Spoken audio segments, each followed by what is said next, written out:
Comeza a conta atrás para que as rúas da cidade volvan a encherse de cor, de festa e de disfraces, porque unha vez máis os pontevedreses volverán a despedir o ano coa tradicional San Silvestre. A organización desta proba espera superar nesta 36ª edición todos os récords de participación. Son de las San Silvestres más antiguas de toda España. Como dijo Tino, que por población de 80 y pico mil habitantes que tiene Pontevedra y juntar casi a los 7.000 inscritos. El año pasado fueron reales 6.417 y contamos que este año se va a batir el récord seguro. A San Silvestre é sen dúbida unha das probas deportivas máis populares da cidade. Por iso, para que todo saia segundo previsto, a organización insiste na importancia de inscribirse.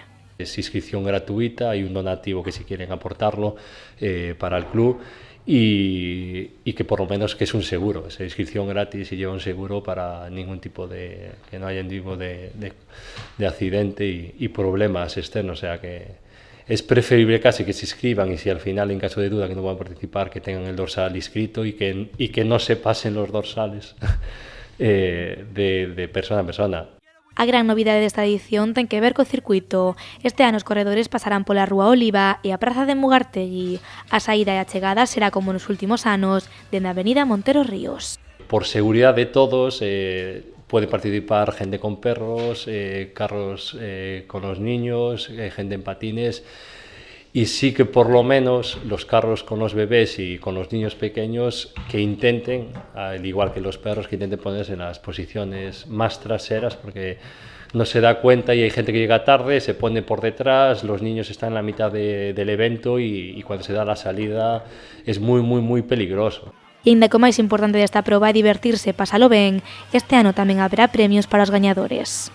Primero se le daría la con al primero de masculino y femenino, destacar la participación seguramente de Antonio Serrano, uno de los mejores triatletas a nivel mundial, que quiere revalidar el título y lo va a poner muy difícil con Jorge Puig, un atleta aquí de Pontevedra formado en la gimnástica. Y después hay los premios de disfraces, al mejor disfraz individual y mejor disfraz de grupo, pues también con zumba antes de la salida. Todos os que queiran inscribirse deberán achegarse ata Casa da Luz en horario de 10 a 1:30 e de 4:30 a 7:30. O domingo e o día 31 o horario será só de mañá. Alí os que desexen poderán facerse con esta camiseta edición limitada.